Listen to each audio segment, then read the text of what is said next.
Well, hello everyone. This is Martin Craig. Really great to be with you. Tell you something.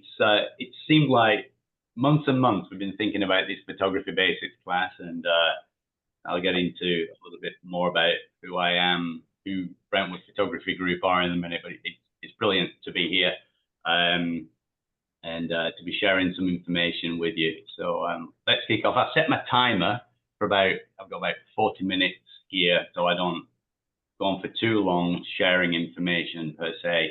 So I want to leave some questions at the end. Through the session though, I see a few videos coming through now, so that's fine. If you want to type your questions into the chat window, that's absolutely fine. And as I said, I'll leave time at the end to address those. So many of us in this in the Brentwood Photography Group have a friend called Jen Vogel. She runs an organization, an amazing, absolutely amazing organization called Able Voices. It's focused on dealing with later teens and adults who have special needs.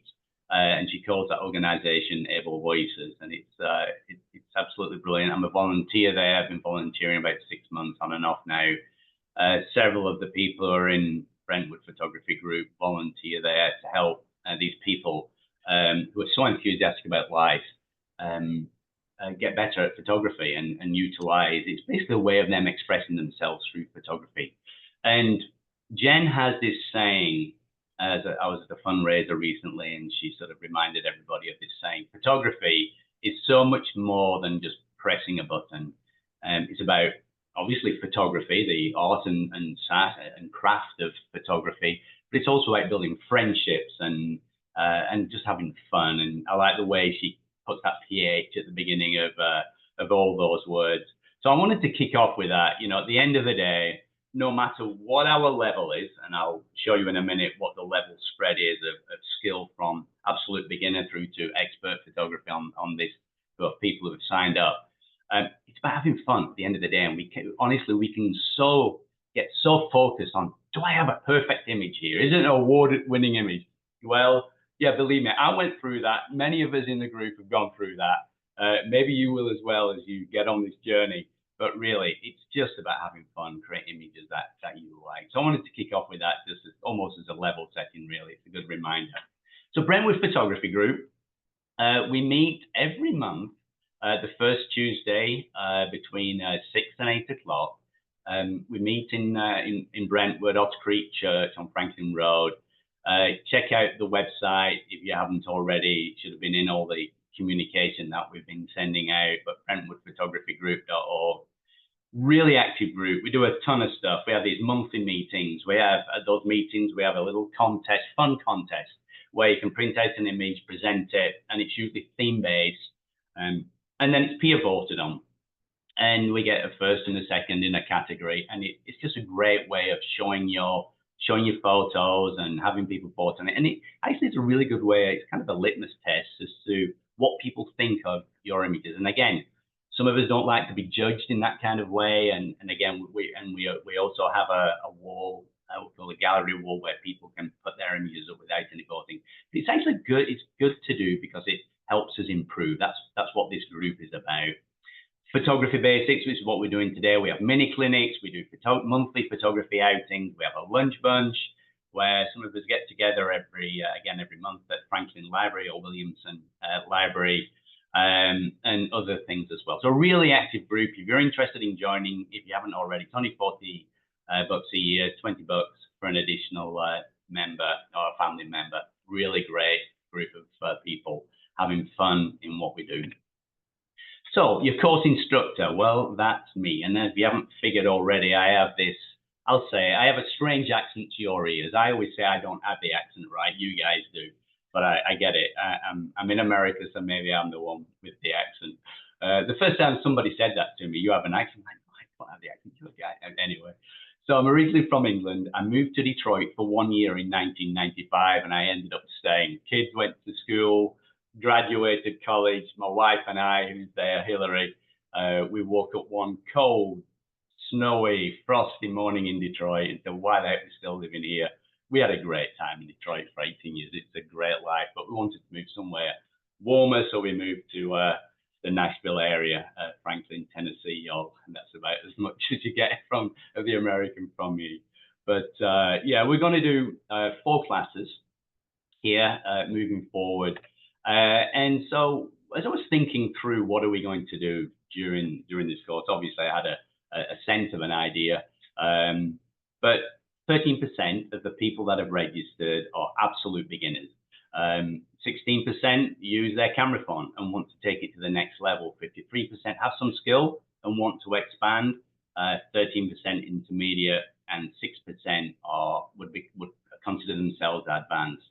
In that middle group of some skill and want to expand, I'm going to guess there's some at the lower end of that and some at the upper end of that. That's kind of almost a catch-all, right? And sometimes we're overly modest, so there could be some intermediate in there. But this is where I think the majority of these 4 weeks will sort of sit. There's probably some intermediate, maybe even some advanced things that I'll throw in there as well. But you know, it's not whether you're advanced or intermediate. It's really just sometimes we need to hear some of the basic things almost as reminders, which will help us, which will just help us along our photography journey. So that's where we're going to focus. So what will we learn? Well, you know, we're going to learn some creative aspects of photography. We'll learn some technical aspects. Creative would be things like composition, whether we're using something that's in focus or blur. You can have things that are out of focus for effect. Out of focus doesn't necessarily mean a bad image. It can, but sometimes we want things out of focus, but it's having control over that. Movement is part of creativity, whether it's static or you're freezing the motion, and whether we're using color and black and white. There's other creative aspects to photography, but those are the 4 I'm going to be focused on. And then technical, the main technical aspects that we'll look at are shutter speed, aperture, and ISO. You may or may not know what that means, right? But ultimately, shutter speed, aperture, and ISO control how much light gets into the camera, and we call that exposure. Exposure is light, and so we must have light in order to do photography of any kind. And so the word photography itself, it literally means drawing with light, which derives from 2 Greek words, photo, meaning light, and graph, meaning to draw. So drawing with light. We're all wired differently though. Some people are creative, some people are technical, and that left side, right side kind of brain thing. Arty people, which would be creative, tend to be good at understanding the compositional aspects of photography. Technical people, I'm a mathematician, and so I do kind of lean more towards understanding the technical aspects. They tend to be good at understanding things like ISO and how it all balances out, and the shutter speed and what you do to a camera. And being a techie person, programmer, I love to get into all the dials. But over time, I've really pushed myself to get better at the creative. Now, you may be more creative, and it's a push to get to the technical side. And ultimately, to be a good photographer, you have to have this good balance. But when it comes down to it, whether you're creative or you're technical, or whether you're not creative or not technical, photography just comes down to light and composition and something of interest, right? So we're taking a photo of a bird in a tree with nice light on it, and we capture it just in the right moment. We've got good light, the composition is good, and I'll define composition in a minute, and something of interest, and we tend to end up with a good image. So as I mentioned, we're really not going to delve too much into the technical aspects today. They will come out on future classes that we do. And even the creative aspect, I'll show some of those, but I'm going to really try and make it very simple for us. So we're going to let the computer that's in our camera handle the technical details. And again, that's exposure or light. So our computer in the camera is going to manage the light aspect to make sure we're going to get a good image, which is what we say exposed correctly. And then there's some functions in a camera which will help us with things like composition. And we'll find those very useful as we learn about those functions. So exposure, I said we're not going to focus on this very much. I keep saying focus when I'm using exposure. I don't mean to use that pun, but shutter speed, aperture, and ISO or ISO. Shutter speed is just how fast the shutter closes or opens and then closes. Aperture is how wide the opening in the lens is, and obviously the wider it is, the more light that gets in. You reduce it. Less light gets in. ISO is a technical thing we'll get to, but think of shutter speed, aperture, and ISO as items that all work together to let light into the camera. That's all we need to know about shutter speed, aperture, and ISO today. Because remember, the camera is going to do everything for us, right? The computer and the camera. So items that work together to let light into the camera. Do we need to understand shutter speed, aperture, and ISO to take good photos? Absolutely not. However, knowing how each one relates to one another, it is important over time as we go on this journey. But for now, we'll put our camera into auto and have fun, PH fun. Session 1, we'll focus on composition. My son took this photo a few weeks ago. Hillary and I went down to Charleston. Gorgeous place, and yeah, it's great. Captures the moment, right? Many people would be very happy to have that. I don't know whether I popped that up there and some of you immediately cringed or whatever, and some of you thought, you know, nice scene, good clouds. Yeah, the light's pretty good, some shadow. But let's just break this photo down into a little bit, and I'm trying to introduce you to some rules now in a kind of a fun way, right? So my son took this photo. He should know a lot better. I tried for years to get him to do a really good job to think of some of the rules of photography. He just like gets the camera and snaps away, right? So this is what I did after a little bit of, let's say, editing or development of it. I cropped it. I leveled the horizon. It's a little bit slopey. And if we look at the first image, right, I put these grid lines on it, and it's split into 4 quadrants, right? We're in the lower half. You've got the clouds in the upper half. Maybe you like this cloud and you thought it would be useful. And that's very common, actually, with beginner photographers. They kind of look at the whole scene and say, well, I want to get to that cloud in there because it shows it was a cloudy day. And I do understand that, and this is exactly how I used to take photos when I was learning.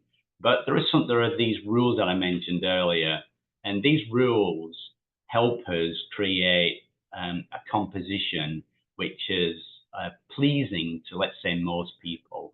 So I'm introducing something here called the rule of thirds, where you split an image up into thirds, and you put key parts of the image on those sort of lines or barriers. And so you can see here our faces are on this third line, and then the two of us are on this third line, and then we have a bit of space over here. So that's rule of thirds for you. It's important to learn these rules, and I'll introduce a few more rules to you, but they're only guidelines. These rules are only guidelines, and you'll see later on, you know, knowing how and when to break the rules is really one of the challenges of photography. And once you start understanding these rules and seeing how you can break them to create more creativity is when your photography starts to go to the next level.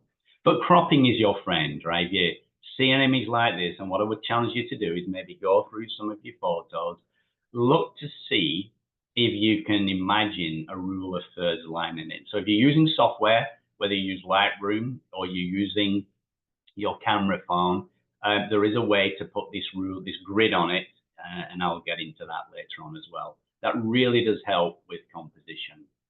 So yeah, cropping is your friend, but with a little thought, cropping is often unnecessary, because Jonathan could have framed this a little bit better, differently, and we'd have got this very same image.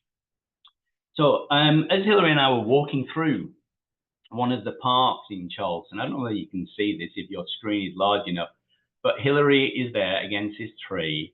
And I took this because I saw a gentleman taking a photo of his wife in this beautiful sort of wooded area where you've got Spanish moss growing. It's absolutely gorgeous. But he was maybe, I don't know, 20, 30 feet away. from his wife, and she was up against this tree, and I could see he was trying to capture everything that was going on in this park. And he'll have looked at the photo, and fortunately, his wife would have just looked like a little dot in the image. And so I walked forward. I thought it would be a great, so I did these sequence of photos with this course in mind. So I went a little bit closer. But you can see what's happening now. I'm losing the kind of where I'm at, sort of that I haven't got any scene for this.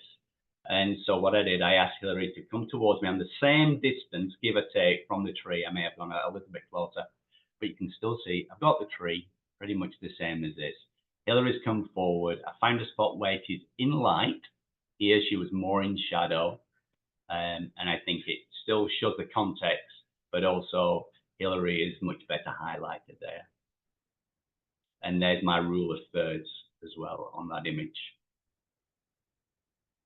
So bring the subject closer to you is sometimes very useful. You know, if you're taking a photo of a person in a scene, try and get them fairly close to the camera. So often we have the subject too far away. You'll still get, you know, the actual scene in it, but try and find the light and then use the rule of thirds. Another aspect of composition is simplifying. So I was down in Australia and New Zealand earlier this year, and we had a wonderful time, obviously. Saw some amazing wildlife and architecture, and of course, the Sydney Opera House is an iconic building. So I took this image. It's honestly not a great image, right? But I had something in mind for it. I honestly can't remember now whether this was with my camera or my phone. It doesn't really matter. But clearly with the lens I had on, that was about as close as I could get. And when you're in these hotel rooms down in Australia, but you see it over here, they take an iconic building or a symbol and they just do a little bit of it, right? So I'd seen kind of the idea in a hotel room and I thought, well, if I crop this, I can get something like that. And I thought, this is really good. And it's, I'm saying that right, maybe you don't. It was exactly what I wanted to come out of it. But it wasn't quite what I was seeing on these walls of the hotels. And so with a little bit of work, I took it into Photoshop. I darkened the background. It's very simple. It's probably a 2-minute operation to do this. And, you know, I hope at the end of the class at these courses, you'll be able to do something very simple. So if I just go back here, right? So there's my building. I cropped in on it. And I've got something which we would call today, you know, fine art photography. Hey, Martin, some people are having problems with the volume. It keeps breaking up. Is there anybody else on this video that is having problems with the volume? Okay. It looks like many people are saying no. Oh, Nancy is, she's having problems. A lot of people are no. Sounds good here. So sorry, maybe the recording will catch it and the recording's okay and they can watch it that way. All right, another aspect of composition is keeping the background clean, right? You're taking the photo again. This was when I was in England. So this is a European robin. Did you know the American robin is not a robin? It's actually part of the thrush family. And it was misnamed when the early settlers in America saw a bird with a red breast, looks fairly similar to this, I guess, maybe to the untrained eye, and so that bird has now become the robin or the American robin, but it's actually a thrush. Anyway, it's important when you're taking an image like this that it's separated, right, from what is a busy background. Now, in a future session, we'll look at how I actually achieve this using something called depth of field to create sort of a blurred background. But there's several things I want to point out in this. The direction of the bird is sort of looking into the scene, so there's more space over here than there is here. Had I got the bird, if the edge of the frame was here, it wouldn't look right. The bird would have no sort of breathing room, as it were. But there is a problem with this image, and that is this. And so I wanted to show this because and I could clearly crop this in a little bit. I could have taken it out with Photoshop, but I thought it was useful here. For me, it kind of breaks up. Right? My eye wants to come, or this bird's eye wants to come here, and I now hit this, and it sort of blocks it. Maybe that's not an issue for you, but I'll often see on the videos that I watch and the sort of courses that I attend, try and avoid something like this right on the edge, which stops sort of the flow. So clean background, it's a nice image overall, but I think that probably could have been dealt with. And then this is a great image just from the point of view, I've got the eye contact. Again, a clean background, it's in focus for the most part. The focus is right on the eye. This is a little soft back here, but that's okay because the focus is on the eye. If this was in focus, but the eye was blurred or out of focus, that wouldn't be a good shot, obviously. But nice clean background with eye contact. Composition, framing, and leading lines. I had to take about 10 photos to get the shot I wanted here. And although it looks like I've got some nice space here, I actually had to go through some woody areas. I'm being attacked by brambles. Again, this is in England, actually from my hometown, which is called Burnley in the north of England. And this place is called Townley Hall, very historic building, built, I think, in the 1200s or something like that was the first site of this building. And but anyway, I really had to fight my way through, and it's just this very small opening that allowed me to get this shot. Like I said, I took lots of photos and I looked at each one to see whether it was working or not. So that's a good practice for you. Take lots of photos, look at it, see what you think, and then take another one, see if you can improve it. But there's some things going for it here. We've got these, what I call leading lines. So these trees coming down, leading into the hole, this hedge going into the hole. And then I've got framing these trees and leaves around the outside and the hedge to create a natural frame to the actual building. So that's leading lines and framing. There's, as I mentioned, it's quite difficult to get this shot, and actually many of the shots had branches over the building. So imagine, you know, I have an image like this. Several of the shots were like this. Look out for anything that might distract. As I mentioned on the earlier shot, look around the outside like that branch that I had, but also look to see if there's anything actually taking away from the image that you're really trying to focus on. The other thing to pay attention to when you're doing photography of buildings is that the verticals are vertical, and obviously the horizontals are horizontal, right? We think most of us know to get the horizontal, but if we don't, we can fix it in post-processing using the crop and rotating it. But how do we get sort of a vertical lines? I'll explain that in the next few slides. And actually there's a formula. We really need to study these formula here, otherwise we're never going to progress to any great extent. We're not going to get into any formula, but there is a tilt and pan formula for actually coming. The cameramen use it, right, for understanding, making sure lines are vertical and things are horizontal. And so I did a little test the other day. I don't know whether I can show you in my room, but in my office here, I've got those French doors. And so I got my camera out and I took photos of it. This is a really good exercise for you to try, because it's all about understanding, getting your camera vertical, and the plane of the camera is parallel to the subject that you're trying to take. So this is just a door. And if I tilt the camera down, then I get these receding lines of the door there. So that's not good. And if I tilt it up, then I get them going the opposite way. And if I pan, then the horizontals are not horizontal or on a level.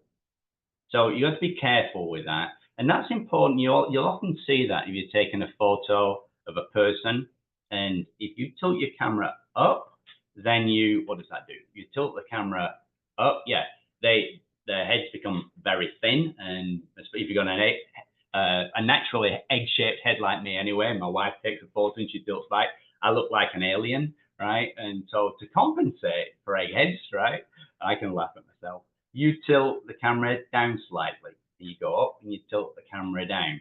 Again, this is all about getting a flattering view of a subject. Somebody's got shorter legs, then you would tilt the camera in a certain way to accentuate the legs, accentuate the body, and so on.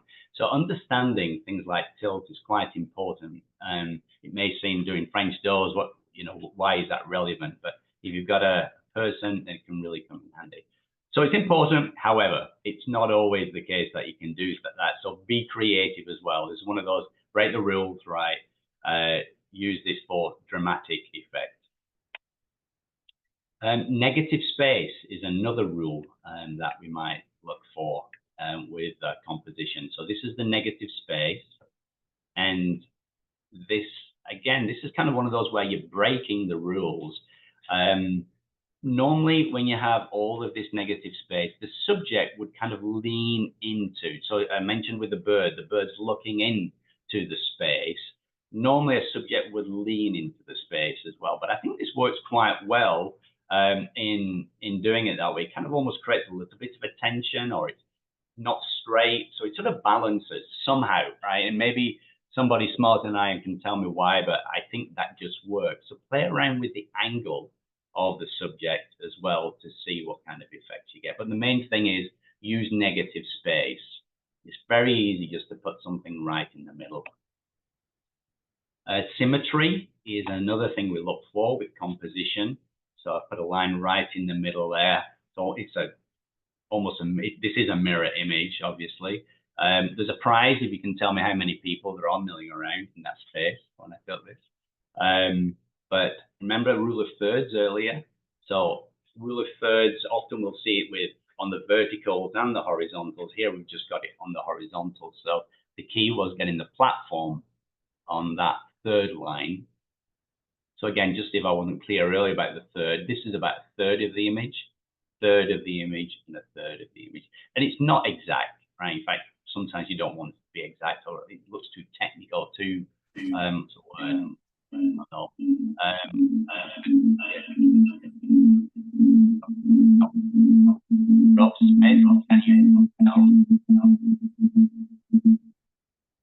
Thank you. Thanks, Rob. So yeah, so think about it. So it's an approximate third is what we're looking for there. So symmetry. And then rule of odds is another one. The human eye or the human brain likes things in odd numbers. Again, I don't know why. Somebody smarter than me can probably tell me. But if you're doing, you'll often see this in fine art photography, right? Imagine you've got a book, an old book, you've got a vase, and what else would it? And a lemon or an orange, right? An apple, right? It's usually an apple. That's a nice threesome. Put in a fourth, maybe put a tulip in there lying down. Somehow it loses something, yeah? So a rule of odds is a really great thing to do. And I've started to get into more fine art photography. Man, it's really stretching because it's not, again, I'm not so much on the creative side, more on the technical, but if you want to stretch yourself in photography, get into fine art and that kind of way you're putting vases down, and yeah, it's really good fun, but it's challenging. So anyway, rule of odds. So summarizing some of the key points that I had, let's keep an eye on time. Okay.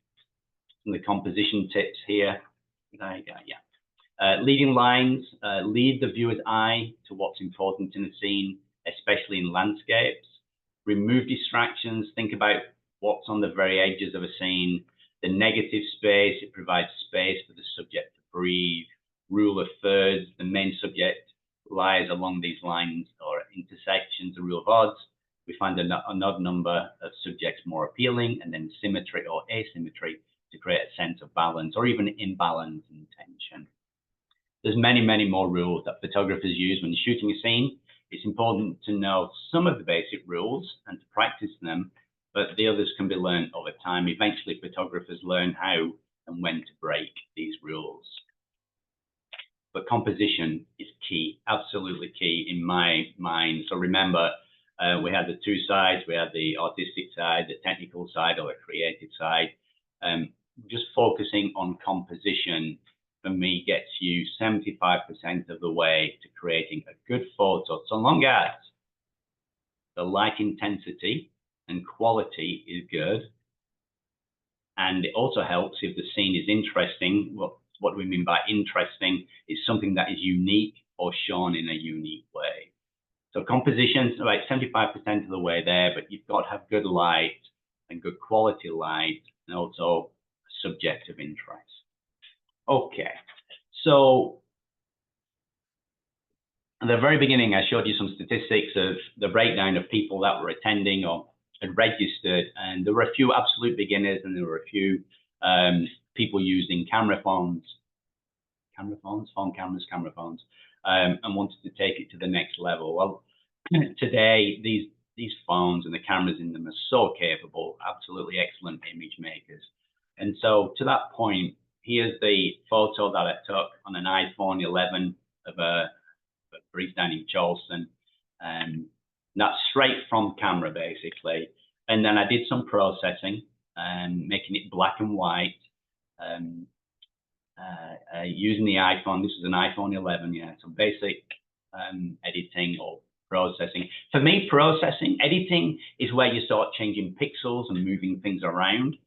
Processing, sorry, is where you're really converting it to black and white. You're changing light intensities. Some people might think of that as editing. I think of that as just processing. And then this is an image done in Lightroom. Lightroom is a software program which can be used on a PC or a phone or a tablet, and will get you very, very similar results. So I mentioned about adding a grid for rule of thirds. I'm going to come back to that image in a second, by the way. Go to, if you use an iPhone, you go to settings, scroll down to camera, it's quite a ways down there, settings, scroll down to camera, and then turn the grid on. There's also something called level, which puts a little, actually put this cursor on this. So this is a screenshot of my phone. It puts kind of this cursor on, it gives you a line, and if you're tilting, it shows you, it kind of breaks up that line. So it's really good at being able to tell whether you've got your camera vertical. And then if you're an Android user, open up your camera app, go to settings, general, and grid lines. Very, very useful feature. So let's do a kind of a demo here. These are just screenshots. So I went through this earlier and recorded all the steps for us. So this is a screenshot of my phone with that image on it. And if I go to, and again, there's going to be something something similar, sorry, if you're an Android user. So this is an iPhone. I went to filters, and there's a noir there, and it does a very good job of creating an image which it actually looks better on the phone, and maybe it's because the screen was really bright, but it does an okay job. But if you use the filters, you're not really learning about some of the other things like saturation, black point, and highlights. And these are important aspects. They help you understand the makeup of a photo. So rather than using filters, let's go back to adjust. Let's desaturate it. So that's taking out all the color. So saturation, we're used to adding color. Desaturate takes all the color away. And then go to something called black point, and I've really boosted that up to get some blacks in it. So if I just do kind of a before and after, that's very gray. Now I've got some blacks. And then I go to highlights and I boost the highlights. I think the highlights could have gone even more, get more white in there. And then it wasn't straight, so I've gone to crop and I've rotated it ever so slightly. And then I put a vignette on it, and I've got this image. And when I frame it, it looks like that. So what I've tried to show is how you can take a relatively simple image, and through some very basic, what was that, 4 or 5 steps in the phone, right? The computer in the phone is doing all of this for us. I didn't think about the exposure. I just, as I was driving or Jonathan was driving, I took the image, and there we are. With a little bit of creativity on the processing side, we get an image which maybe we could hang on the wall. Adobe Lightroom, it's available for mobile. Obviously, not obviously, but you have to, if you're putting it on your computer, it costs, I think $20 a month, and it's you get it with Photoshop. Not everybody wants to spend that amount of money though, but I believe Adobe Photoshop Lightroom is free. So go ahead and download it if you want to from the App Store or Google Play. And the nice thing about Lightroom, it's the same on both devices, and we will be using Lightroom moving forward here.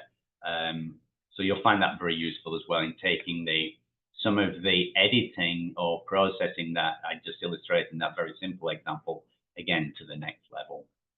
You know what? I think we have a little bit of time where I can do a live demo for you.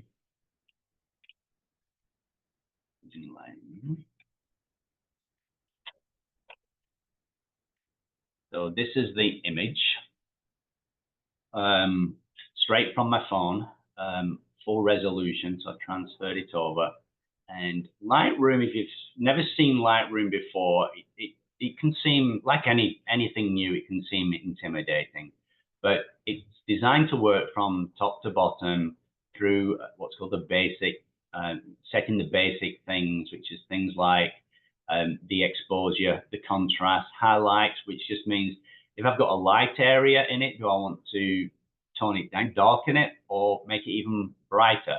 The same for whites, shadows, take the dark areas, make them lighter, brighter, the blacks the same, and so on. And you can go through all of these different sections then, adding different bits and pieces, which will add some creativity to the image.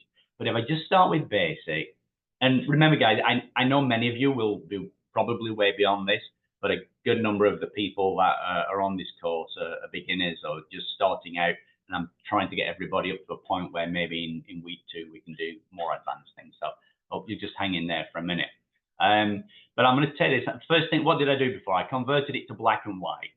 I will say I can go to black and white over here. That does a basic thing. There are some filters that I could apply, right, to get different things. And again, don't use filters. Try and do your processing or editing without. There we go. Reset. That way we learn.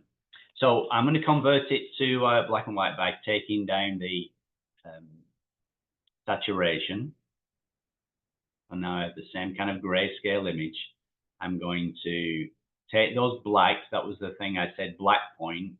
Move my blacks down a little. If you are a user of Lightroom, if you press the Alt key and then slide this, you can see where it's fully black and where it's going. So that now, these areas here are completely black, and you see in the histogram up here, that's an indication that I've lost detail in certain areas, which is okay for, like, that's the car and the underneath. I could take it maybe a little bit further for more effect. And then the highlights, I'm going to make brighter. Maybe turn the whites up a little bit. Okay, so it's getting fairly similar to what I had before. I'm going to straighten it.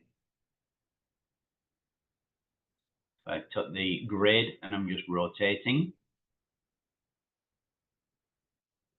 And then I'm going to add a vignette. The vignette is under effects. You do what you want there. I once watched a video a long time ago of a well-known photographer, written lots of books, and his name's just escaping me right now. He organizes the photo walk. What's his name? Come on. How am I going up? So anyway, his name will come to me when I'm not thinking about it. And he said, be very careful with vignette. You want to go to about, he said, 13, 14, right? It depends on the image, right? You don't want the vignette to look obvious. However, in this case, we're trying to create something kind of dramatic and arty, right? So it's okay. Again, it's one of those rules that you can break. But there we go. I've got something that was similar before. Now you could say maybe this bit down here. Now I'm going to take it a little bit further, show some of the other additional tools here. So this is where maybe some of the advanced users of us will get some value. This is too dark. Let me lighten this up. So I can go to what's called the masking tools here. And I'm going to do a linear gradient.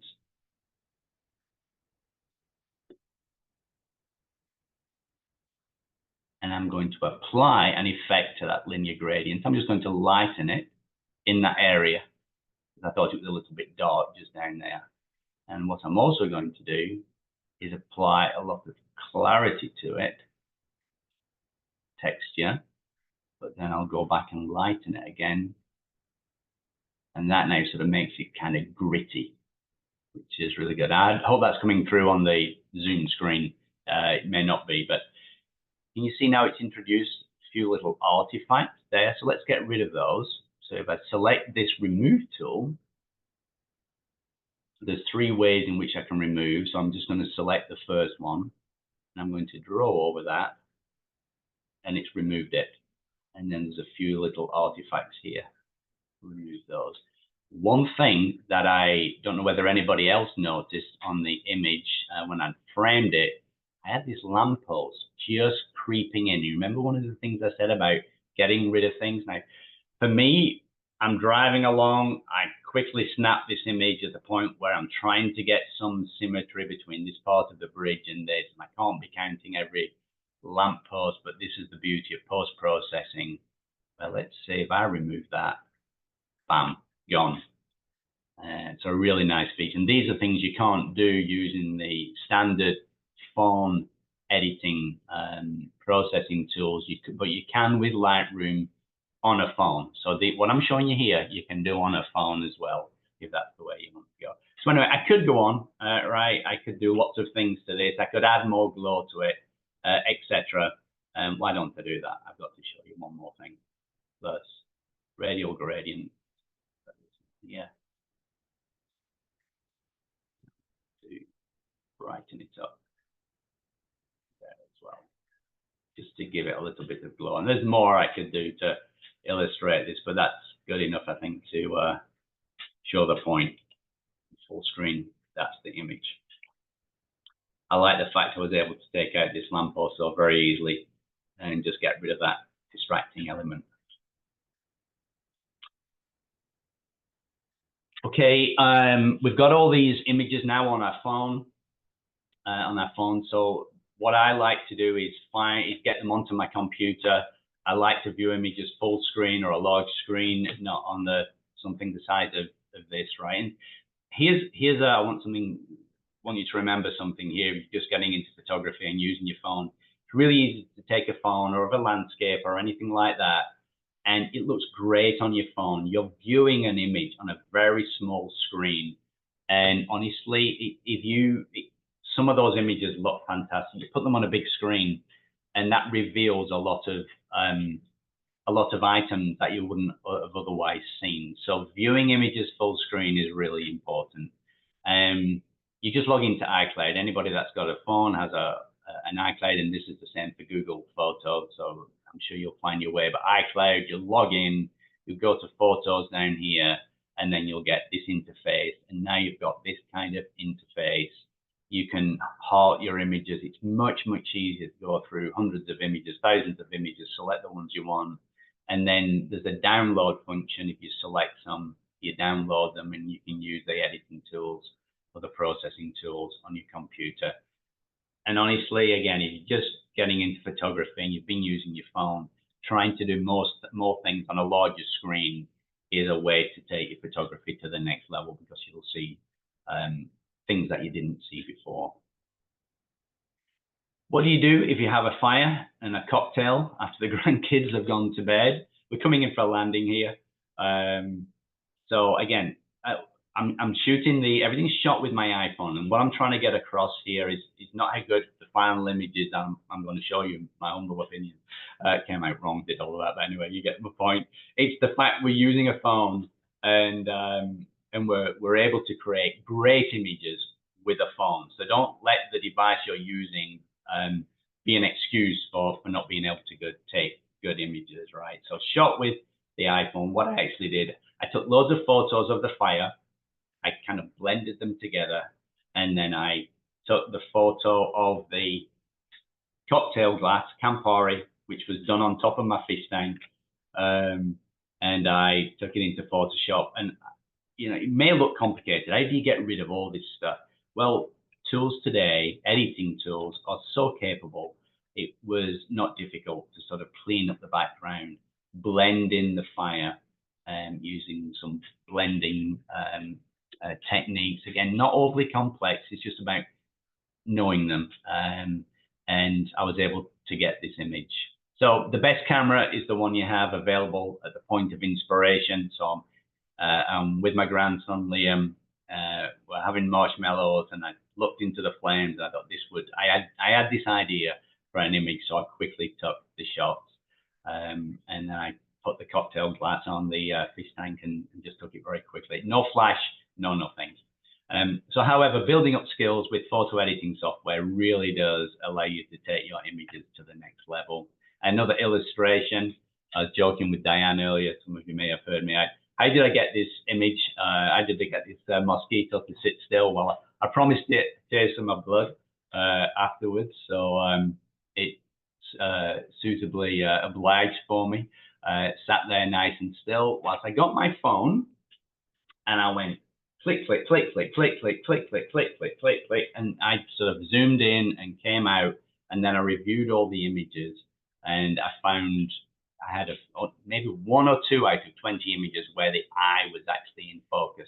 Really difficult when you do this. Is called macro photography. Very difficult to get eyes in focus, and certainly to get the whole subject in focus. And you can see the legs are slightly out of focus. That doesn't matter too much because the eye is in focus, as I mentioned earlier.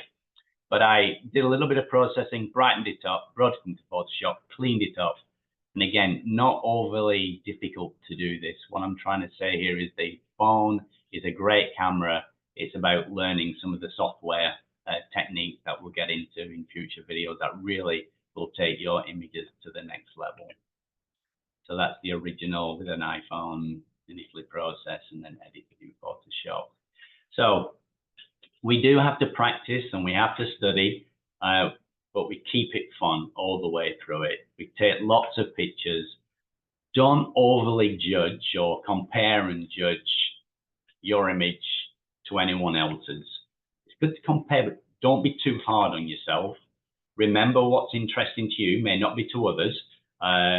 You know, how many people have come up to you and say, hey, look at this great image I've taken, and it's okay. Something doesn't, you know, one of the definitions of photography is it's light and composition, but also an interesting subject, right? But it doesn't really matter whether other people are interested or not. If it makes you smile, I think you've been successful in taking a good photo, and that should be your judge. So some exercises, if you want to take a screenshot of this, but I'll be sending it out in a follow-up email. Take some photos of buildings, try and get the verticals vertical and the horizontals horizontal. Take photographs where you're making sure you've got a clean background. So this is more of a thought process, nothing to do with editing. It's all about how you're using your camera and moving your camera to a place relative to the subject where you've got a relatively clean background. Taking a flower in a busy garden is a good example, or a vase, position it so then there's nothing behind it. Blur the background. So I mentioned earlier we'd get into this on a future class, and this is called depth of field. You take a picture of a flower. Again, you can do this in auto mode. If you know how to do it using the settings on your camera, go for it. But on a phone, and this is true for the iPhone, and a friend was telling me there's a portrait mode on the Androids as well. Put it in portrait mode and take a picture of a flower. Sometimes it says I don't recognize the face, but it can do a pretty good job, and actually does a really good job of blurring the background. And that'll give you an idea of something we're going to be getting into called depth of field, where we're subjectively and creatively blurring the background to create that separation. So sometimes with separation and a clean background, there's nothing there, but sometimes it can be quite busy because it's so far away relative to where the camera and the subject is. It's out of focus, and therefore it appears so it's a clear and clean background. So play around with that. Print out your images. If you don't have a printer, I would recommend you go out and buy yourself a $50 printer. I bought my wife one recently, and I was trying to do some trying to print out a photo for one of the competitions at the group. My huge printer wasn't behaving properly, so I used her image. I used her printer, and it printed it out great. To which point my wife said, why do you need those expensive printers then, right? So, but print out your images and create photos. It's one of the best ways to improve your photography, and you'll see things that you never did. I mentioned earlier about the importance of a big screen. Printing it out as well, you'll see things printed that you never saw on a screen. So that's your homework this week, play around with. Feel free to email me. You've all got my email now. If you've got any questions, follow up. I hope you can tell I love doing what I do, and I love helping people get better with photography. So feel free to contact me that way. So are there any questions here? Scott Kelby, thank you. I just saw that flash up. Thank you so much for that. Please don't tell him that I forgot his name. All right, I'm just quickly scanning through the photos. You may be able to take yourself off mute. I think somebody did earlier accidentally. So if you want to ask your question, feel free to go ahead and do that whilst I just skim things here.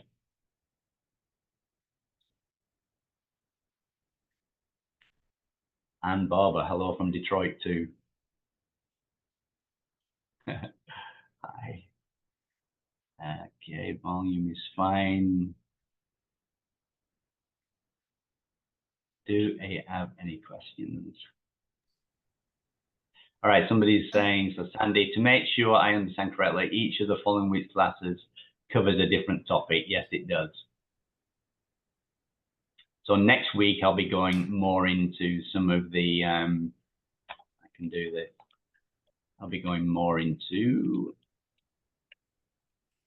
some of the technical aspects, because it's these technical aspects which then allow us to control in focus and blur, static and motion, color and black and white we've illustrated today. So really I've done composition, some black and white.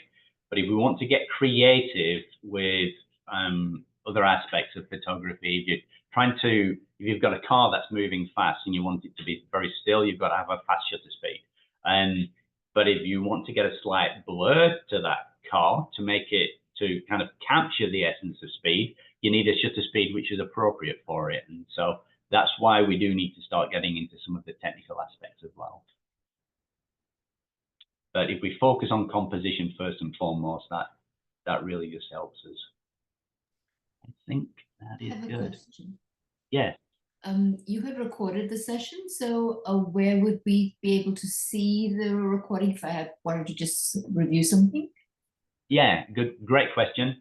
I will ask my contact person to do that. But ultimately, after I'm sure we'll be sending out a link to people. So I don't know where that is or what that is right now, but I'll get that to you. Thank you. Yeah.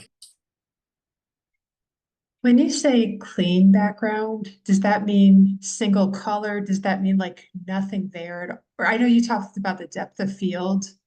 Hmm? Can you clarify that a little bit more? Oh my word, that is a very, very good question.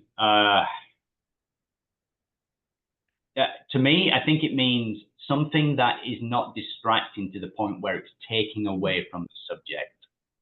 Okay. Does that help understand? Yeah, definitely. That's a really, really great question. I'm just kind of thinking here, if I had some images to show, but yeah, good. I mean, because I don't know. Yeah, hopefully you've got it. Any other questions from anybody? Yes. Sorry, one more question. Each meeting will start at 7. Yes. Yeah.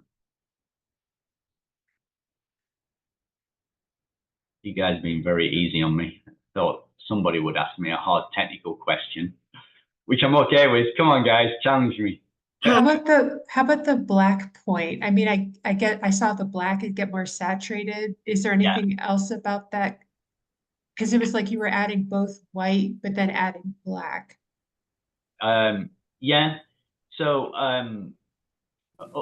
ultimately, and so Molly, are you a beginner? Where are you on the curve? Then I know what Just that is. an iPhone photo.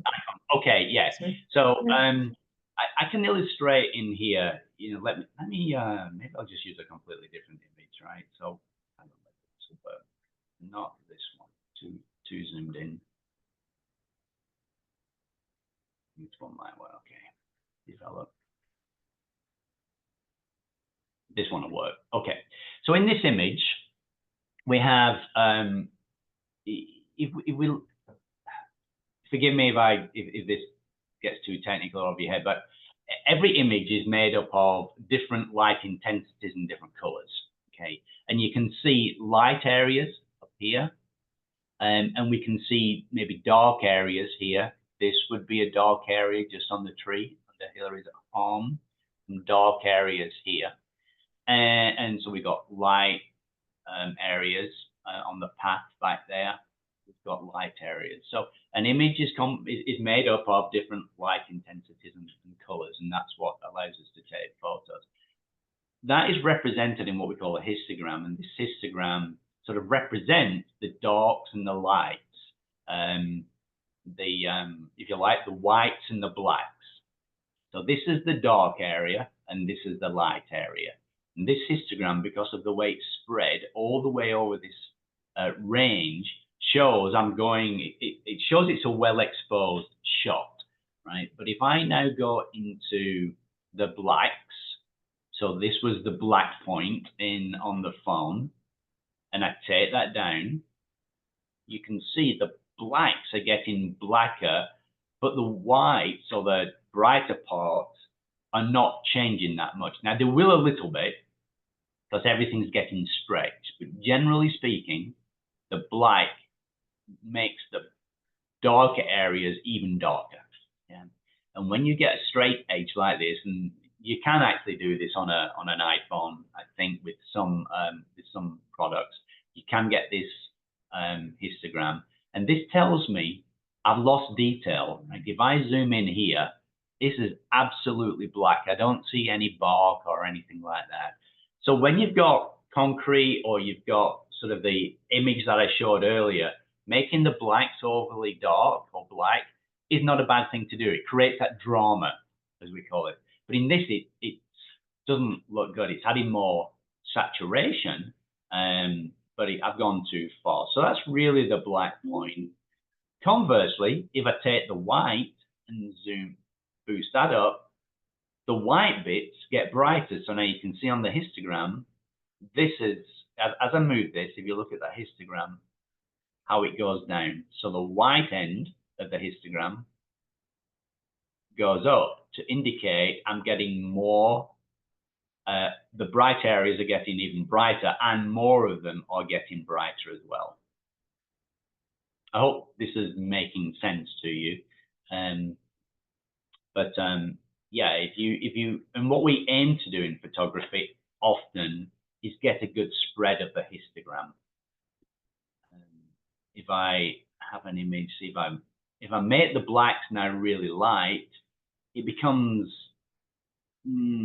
dull, right? It maybe got brighter, but I've lost contrast. You see, if I bring that black back, I get contrast. So the difference between the blacks and the whites helps to define the contrast, which is exactly what the contrast slider does. Contrast slider, when I move that up, it makes the blacks blacker and the whites whiter. I see. Yeah, that's very helpful. That's a very good question.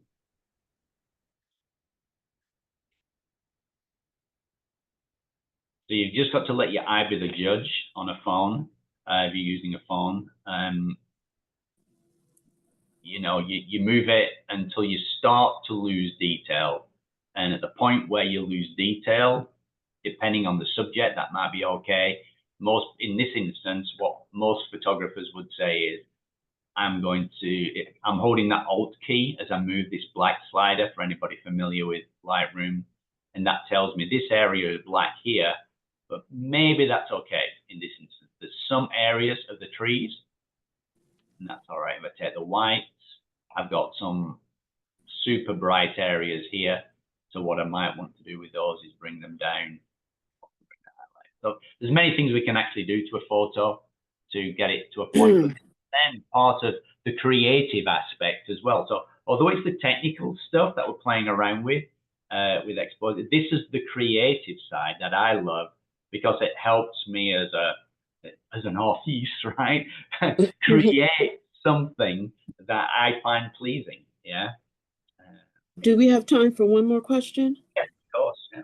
Okay, on the picture that you're showing us, hi, I'm Lynn.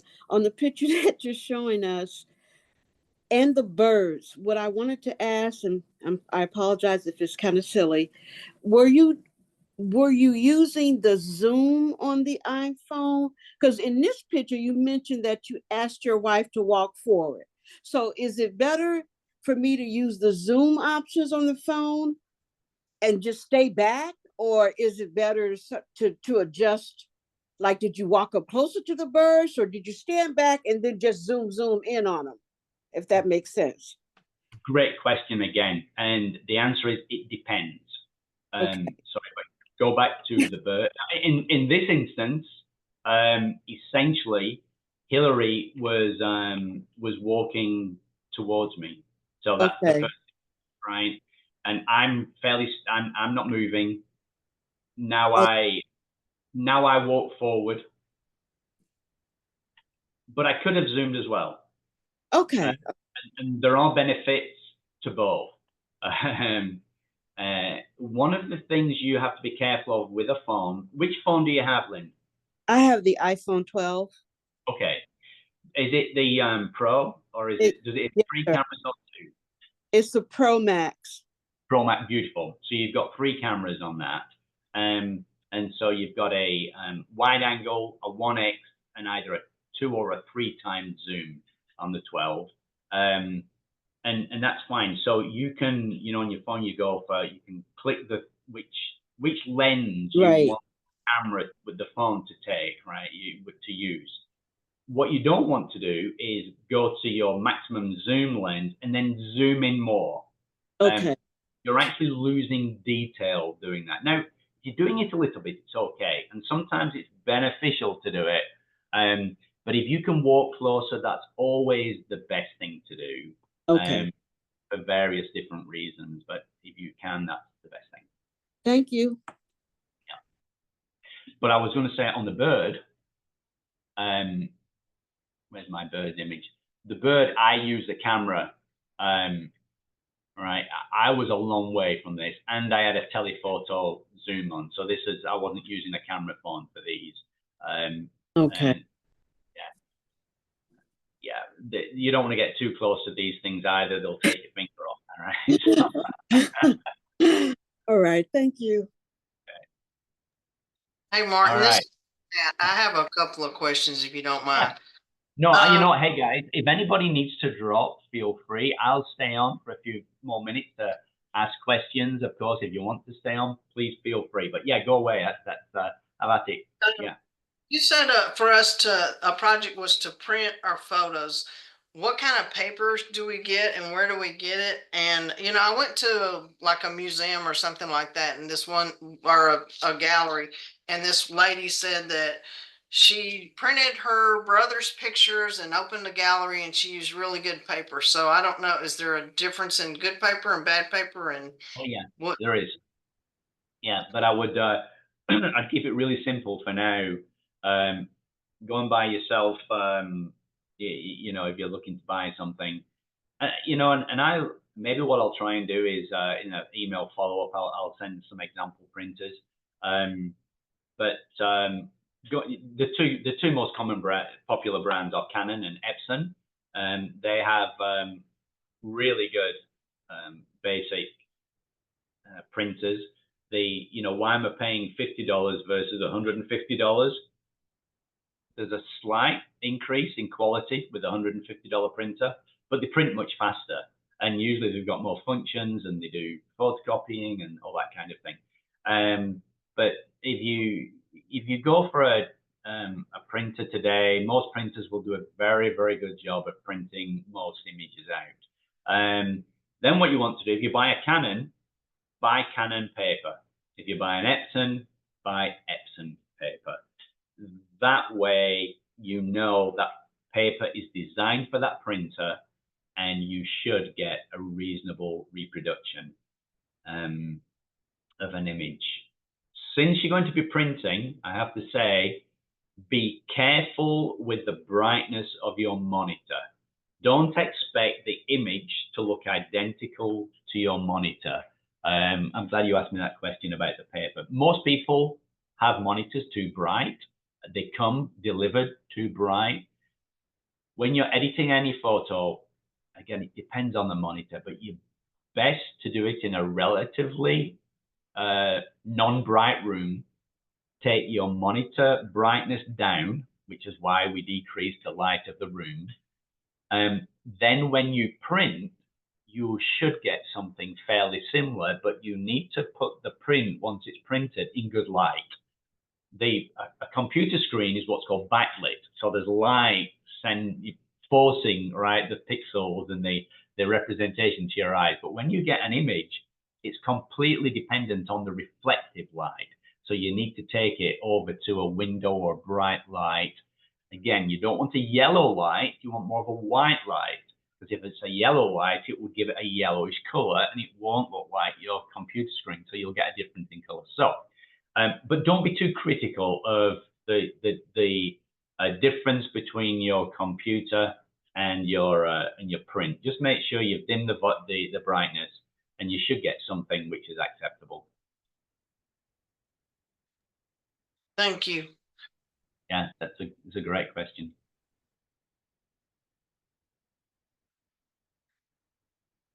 Any other questions, anybody? One more. Is Photoshop included in Lightroom? No and yes. So there is something, I think the most basic package you can get today from Adobe, somebody will tell me on the call, it's a photography package, I think. And when I signed up for it, and I've been grandfathered in now, I paid $10.99 a month for Photoshop and Lightroom. I looked yesterday to see what the price was, and I was surprised. It looks like it's $20 a month, and you get Lightroom and Photoshop. And I don't think you can buy Photoshop just by itself.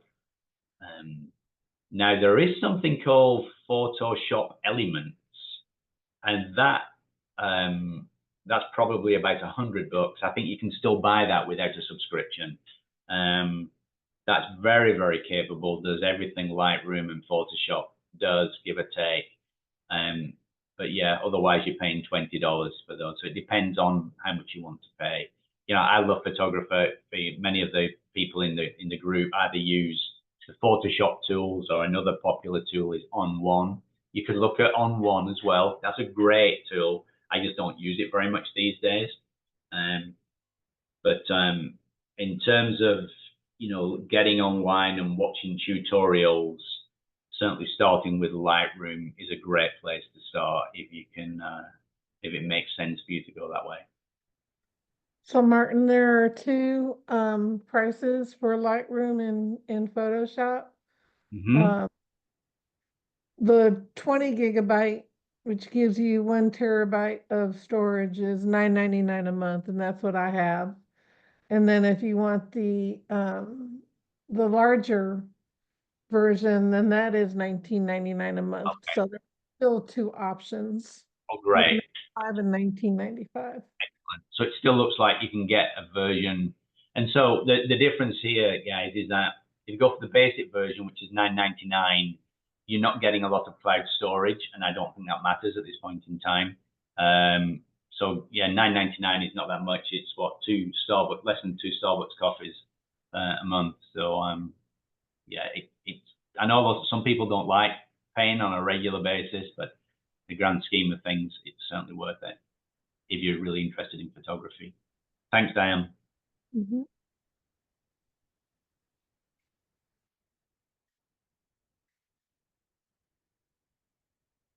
All right. Anyone else? Well, that's good. Well, thank you, everybody. It's been a pleasure. I really appreciate your enthusiasm. As I said right at the very beginning, feel free to email me with any questions. If you want to send me one of your photos and you want some constructive criticism, I'd be very happy to do that. I'll try and be sensitive. My wife tells me I need to put my sensitive chip in sometimes, but yeah, if you send me something, I'll give you honest feedback for it, and that can be really good as we're on this journey learning. But okay, we'll say good night.